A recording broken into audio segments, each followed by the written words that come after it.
I remember the day we moved into our house like it was yesterday, even though it's been over a decade now. It was one of those crisp autumn mornings where the air smells like fallen leaves and possibility. My husband, let's call him David, though that's not his real name, but it fits the story somehow. And I had been married for just under 2 years at that point. We were both in our late 20s, fresh out of the whirlwind of wedding planning and honeymoon bliss. He worked as a software engineer for a mid-sized tech firm, the kind where they let you wear jeans every day and have ping-pong tables in the break room. I was teaching third grade at a local elementary school, surrounded by kids who still believed in magic and recess miracles. Life felt like it was unfolding exactly as it should. We'd saved up for that down payment by scrimping on little things, skipping dinners out, brewing coffee at home instead of grabbing it on the way to work. The house was modest, a 2-story with a small backyard and a kitchen that needed updating. But it was ours. David carried me over the threshold, laughing as he nearly dropped me because I'd gained a few pounds from all the stress eating during the house hunt. We spent the first weekend unpacking boxes, arguing playfully over where to hang the pictures from our travels. There was this one photo from our road trip out west, where we're standing in front of a vast canyon, arms around each other, grinning like idiots. I look at that picture now and wonder who those people were. Our routine settled in quickly. Mornings were rushed. Me grading papers over cereal. Him checking emails on his phone while the coffee dripped.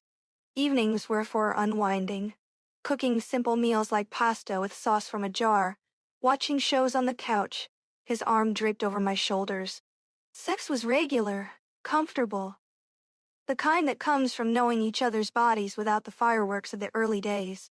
We talked about kids someday, but not yet. We wanted to enjoy just us for a while. Friends envied our stability. "You two are so solid," they'd say at barbecues or holiday parties. And I believed it. Why wouldn't I? But looking back, there were cracks even then. Tiny ones I dismissed as normal. David had always been a bit of a workaholic, staying late at the office to meet deadlines. I'd wait up, scrolling through social media, seeing posts from other couples on date nights, feeling a pang but brushing it off. He's providing for us, I'd tell myself. And he was affectionate in his way, leaving notes on the fridge, surprising me with flowers from the grocery store on Fridays. We had our inside jokes, like how he'd mimic my terrible singing voice when I belted out songs in the shower. It felt real, grounded. As the years ticked by, though, something shifted. Maybe it was around year 5, when his job got more demanding. Promotions came, but so did the stress. He'd come home exhausted, collapsing into bed without much conversation. I'd try to initiate talks about our day, but his responses were clipped, distracted. I started filling the silence with my own activities, joining a book club with some teachers from work, taking yoga classes at the community center. It helped, but there was this growing distance. Like we were roommates more than partners.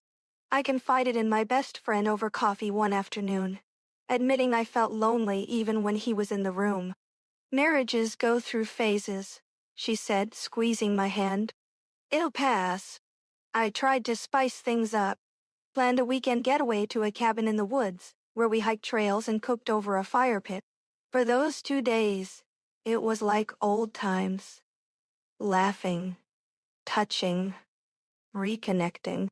But back home, the pattern resumed. I'd suggest counseling, but he'd wave it off. "We're fine, babe. Just busy." I didn't push, afraid of making it worse. Instead, I threw myself into work, volunteering for after-school programs. Anything to feel purposeful. Then came the pandemic, that invisible wrecking ball that upended everything. We were both working from home suddenly, crammed into our small office space. At first it was novel, lunch breaks together, quick kisses between Zoom calls. But the closeness highlighted the gaps. Arguments flared over stupid things.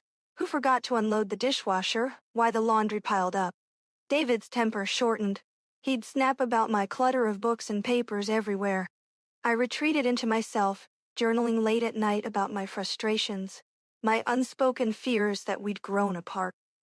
One evening, after a particularly tense dinner where we barely spoke, I suggested we take a break, maybe see a therapist.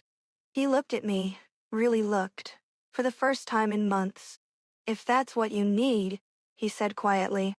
We started sessions virtually, unpacking our communication issues, our unmet expectations. It seemed promising. We had homework like date nights and daily check-ins. For a while, things improved. We laughed more, touched more. I felt hopeful like we were rebuilding. But then about 6 months into therapy, something odd happened. David started getting calls at weird hours. Late evenings, early mornings. He'd step outside to take them, saying it was work.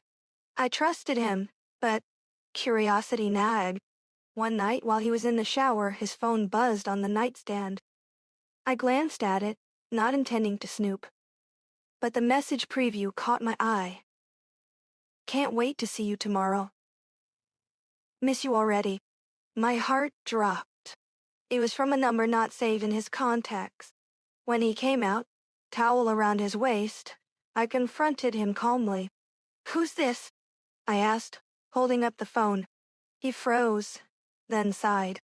It's not what you think. But his explanation was convoluted. A colleague from a project, nothing more. We argued, but he swore it was innocent. I wanted to believe him. Needed to. We went to bed uneasy, but the next day he was extra attentive, making breakfast, apologizing profusely. I let it go, chalking it up to paranoia from the stress. Weeks passed and the calls stopped, or at least I didn't notice them. Therapy continued, and we made progress on other fronts. Finances, household chores. I started feeling like myself again, optimistic about our future. We even talked about trying for a baby soon. Life normalized. Until one afternoon, sorting through the mail, I found a letter addressed to him from a law firm. Opening it. Yes, I know. Invasion of privacy. But something felt off. I scanned the contents. It was a consultation summary for divorce proceedings. My world tilted. He was planning to leave me? But why the therapy, the efforts? I sat there, stunned, as the pieces clicked. The calls, the distance. But the twist hit harder when I read further. It wasn't him initiating. The letter referenced my name as the petitioner. Wait, what? I'd never contacted a lawyer. Someone had forged my signature. My mind raced. Who? Why? As I heard the front door open, David calling out. He was home early. I shoved the letter back. Heart pounding. What the hell was going on? The discovery of that letter shook me to my core. I didn't confront David right away. Instead, I played it cool that evening, cooking dinner like nothing happened, chatting about mundane things. Inside, though, I was a storm. Who would forge my signature on a divorce consultation? It didn't make sense. Was it a mistake? A prank? Or something sinister? That night, after he fell asleep, I crept downstairs to our home office where we kept important documents in a filing cabinet. I rifled through folders, tax returns, mortgage papers, old bills, searching for clues. Nothing jumped out, but then I found a folder labeled personal that I'd never noticed before. Inside were printouts of emails, dated back months. They were between David and someone named Alex, but the address was generic, like a throwaway account. The content was vague. Discussions about moving forward, options for separation, and references to protecting assets. My stomach churned. Was Alex a lawyer? A friend advising him? I photographed everything with my phone, hands trembling, then put it back. Sleep evaded me. I lay there replaying our life, questioning every moment. The next morning, I called in sick to work, something I rarely did, and drove to a coffee shop across town to think. Sipping my latte, I searched online for the law firm's name on my laptop. Their website was professional, specializing in family law. I debated calling them, but chickened out. What if it alerted David? Instead, I dug deeper into our finances. Logging into our joint bank account from my phone, I scanned statements. There were small withdrawals, $50 here, $100 there, to an ATM in a part of town we never visited, and transfers to a PayPal account I didn't recognize. Paranoia set in. Was he hiding money? Preparing to leave? But the letter had my name as petitioner. It didn't add up. Back home, I pretended to nap while actually going through his work bag. Nothing unusual. A laptop, notebooks, pens. But in a side pocket, I found a burner phone, cheap and prepaid. My pulse raced as I powered it on. The messages were to one contact, Mom. Wait, his mother? We hadn't spoken to her in years. She'd moved to another state after his father's death, and their relationship was strained. The texts were cryptic. Need advice on the plan, she's suspecting. Transfer more soon. His mom. Involved in this? I turned it off, mind reeling. David's mom had always been overbearing, meddling in our early marriage, criticizing my cooking, hinting I wasn't good enough for her son. We'd set boundaries, and contact dwindled. But this, plotting a divorce? Why forge my name? That evening, over dinner, I tested the waters. Have you talked to your mom lately? I asked casually. He paused, fork midway to mouth. Not really. Why? His eyes darted away. Just thinking about family, I replied, forcing a smile. He changed the subject quickly. The next few days I observed him closely. He was affectionate. Hugs in the kitchen. Compliments on my outfits. But it felt forced. In therapy, he participated actively, suggesting ways to improve intimacy. It confused me more. Was he acting? Or was I imagining things? I decided to confront his mother. I had her number from old contact. Calling from a park bench during lunch break, my voice steady despite the nerves. Hello? She answered. Her tone clipped as always. It's me, I said. We need to talk. Silence then. What about? I bluffed. I know about the plan, the lawyer, the money. She gasped softly. You weren't supposed to find out yet. My blood ran cold. Find out what? She hesitated. David's been struggling. He asked for help. With divorcing me? I pressed. She sighed. No, dear. With saving your marriage. But things got complicated. What? What? Saving it? She explained haltingly. David had confided in her about our issues, fearing I'd leave him. He'd consulted the lawyer on her advice to understand options if things worsened, but used my name to keep it secret, thinking it protected him emotionally. The money was for a surprise. Therapy retreats. Gifts.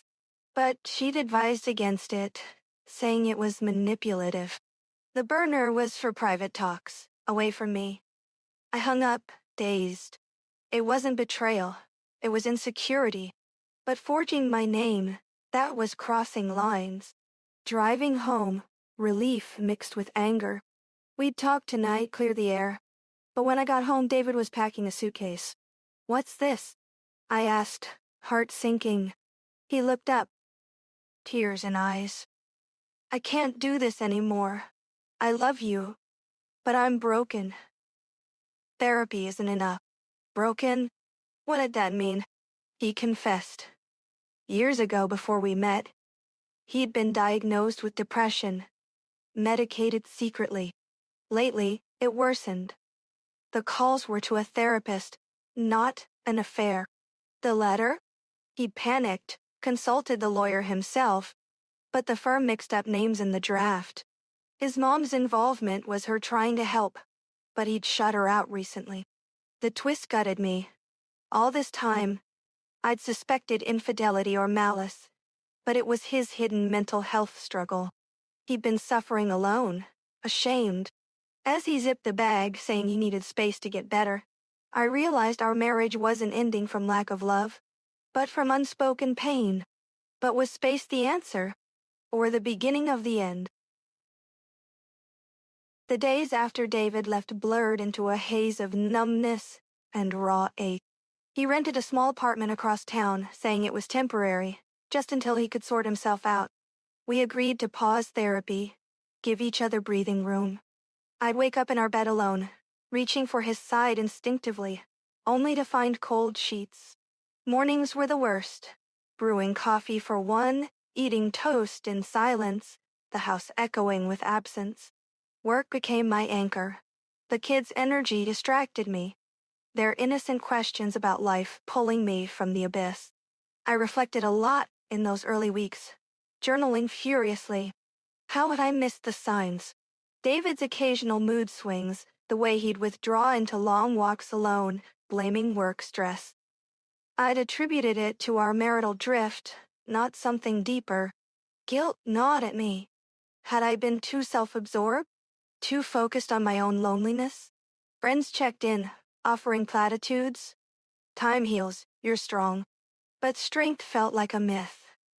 I cried in the shower, hot water masking tears, wondering if love was supposed to hurt this much. We texted sporadically. Logistics mostly. Bills, who gets the extra key. But sometimes, vulnerability slipped in. Miss you, he'd write late at night. Me too. I'd reply, heart twisting. I resisted urging him back. He needed this, he'd said. Instead, I focused on me. Started therapy solo, unpacking my own patterns. How my parents' quiet, functional marriage set low bars for emotional openness. My therapist suggested I explore hobbies I'd neglected, painting, which I'd loved in college. I set up an easel in the spare room, splashing colors onto canvas, each stroke a release. Months passed. Fall turned to winter, holidays looming like threat. Thanksgiving was brutal. Dinner with my sister's family, their happy chaos highlighting my solitude. I lied, saying David was traveling for work. Christmas. I decorated the tree alone, hanging ornaments from our years together. Each one, a memory dagger. He called on Christmas Eve, voice thick. I started meds again, seeing a psychiatrist. Progress, but it stung. He'd hidden this before. We talked for hours, reminiscing, laughing through tears. It felt like a bridge. Tentative, but there. By spring, I felt stronger. Join a support group for partners of those with mental health challenges. Hearing others' stories normalized mine. No villains, just humans navigating messiness. One woman shared how her husband's depression led to separation, but they reconciled years later. Hope flickered. David and I met for coffee occasionally. Neutral ground, like a park bench. Conversations deepened. His childhood pressures from a demanding father. My fears of abandonment from losing a close friend young. We weren't fixing us yet, but understanding grew. Then an unexpected opportunity arose at work. A chance to lead a summer program for gifted kids. It meant longer hours, travel to conferences. I dove in, thriving on the challenge. David noticed during our meets, "You seem alive." I was. For the first time, I realized I dimmed myself in marriage, accommodating his needs over mine. It wasn't blame, it was awareness. Summer brought warmth, literal and figurative. We started dating again, awkward at first like teenagers. Picnics in the park, walks along trails. Intimacy returned slowly, built on honesty. He shared his therapy insights, how depression warped his self-worth, making him push me away preemptively. I admitted my resentments, how I'd felt invisible. It wasn't perfect. Arguments still happened, but we communicated better. By fall, a year after he left, he asked to move back. I hesitated, not from doubt, but growth. On trial, I said. He agreed. Reintegration was bumpy, readjusting to shared space, negotiating routines. But the house felt alive again. We cooked together, experimented with recipes from online videos. Burnt chicken one night, perfect stir-fry the next. Sex was tentative, then passionate, rediscovering each other. Yet, emotional depth lingered. I'd catch him staring into space and we'd talk it out. I set boundaries. No more secrets about health. He complied, showing me his med schedule. Trust rebuilt, brick by brick. Friends noticed the change. You two glow. But I knew it was fragile, earned through pain. As winter approached again, I reflected on our journey. Divorce had loomed, but detour led to deeper connection. Or so I thought. One evening, sorting old mail, I found another letter. From the same law firm. Heart racing, I opened it. It was a bill for services rendered to me, dated months ago during his absence. But I hadn't contacted them. Forgery again? David's handwriting on the envelope. Confrontation loomed, but this time I wondered if the twist was me. Had I blacked out? Acted in despair? No, impossible. The plot thickened, pulling me back into uncertainty. Wait, no. That last part was my mind playing tricks. Actually, the letter was a reminder for a free seminar on estate planning. Junk mail. I laughed at my paranoia, tossing it. Our story wasn't thriller. It was life.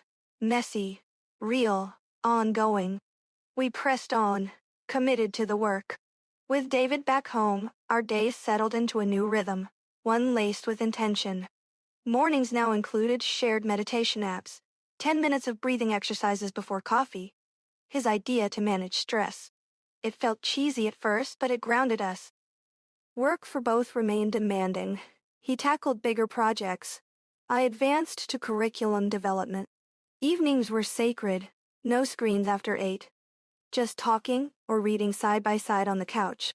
We read the same books sometimes, discussing characters' flaws like mirrors to our own. Emotional depth deepened through small acts. He'd leave voice memos on my phone during lunch. Thinking of you, love the way you laugh. I'd reciprocate with notes in his lunch bag. It wasn't grand gestures. It was consistent presence. Sex evolved too, from routine to exploratory, communicating desires openly. We laughed about past awkwardness, turning vulnerabilities into bonds. But challenges persisted. His depression didn't vanish. Bad days came where he'd withdraw. I learned not to fix, just support, sitting quietly, offering tea. My therapy helped me recognize codependency tendencies, pushing me to maintain independence. I took weekend trips alone, hiking trails, or visiting art galleries, recharging my soul. He encouraged it, understanding balance. Family dynamics shifted. We visited his mom for the first time in years. A tense, but necessary trip. Over dinner, apologies flowed. Her for meddling. Him for shutting her out. Me for resentment. It wasn't instant harmony, but a start. My family noticed our growth too. At gatherings, they'd comment on our teamwork, like how we tag-teamed cooking without words. Unpredictable events tested us. A job loss scare for him, layoffs at his firm. We navigated it together, updating resumes, budgeting tighter. He landed something better, but the stress revealed old patterns. I caught myself nagging. He admitted isolating. We addressed it in joint therapy, now monthly check-ins. Progress wasn't linear. Setbacks like a heated argument over finances reminded us of fragility. Personal growth bloomed. I pursued a master's in education online, late night studying while he handled chores.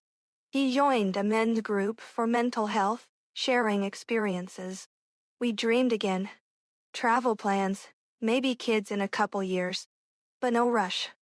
We savored the now. One twist came unexpectedly. During a routine checkup, I learned of fertility issues. Polycystic ovaries. Treatable, but a hurdle. It hit hard. Tears in the doctor's office. Fear's voice to David that night. He held me, saying, "We'll figure it out together. Or not, I'm here either way." His support healed old wounds, reinforcing our partnership. As seasons cycled, our story felt less like survival, more like thriving. Friends' marriages crumbled around us, divorces from infidelity, drifts. We offered quiet advice, drawing from our scars. Reflection became habit, annual State of the Union talks, assessing joys and pains. Yet, realism tempered optimism. Life's unpredictability loomed, a health scare for my dad, pulling us into caregiving. We balanced it, tag teaming visits. It strengthened us, showing resilience. In quiet moments, I'd marvel at our evolution. From newlyweds to near divorce to this deepened bond. No fairy tale, just two people choosing each other, daily, flaws and all. The emotional rawness lingered, but so did hope. Years later, looking back, our marriage became a testament to endurance, not perfection. We did have a child, a daughter, after treatments and patience. Her arrival amplified everything. Joys magnified, stresses too. Sleepless nights tested tempers, but we leaned on each other, dividing duties fairly.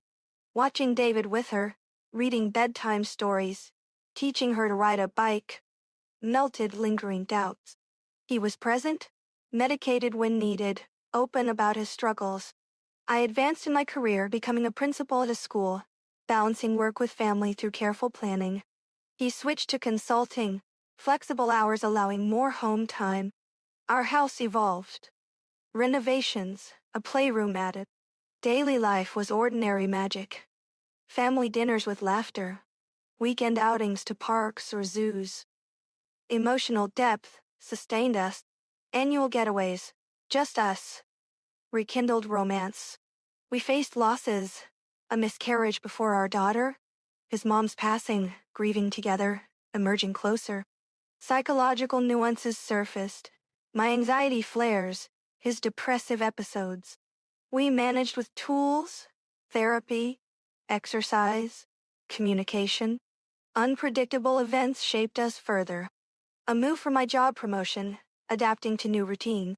Friendships shifted, some faded, others deepened. Our daughter grew, her questions prompting reflections on our past. We shared age-appropriate truths, modeling resilience. In the end, divorce was a shadow we outran, not through luck, but labor.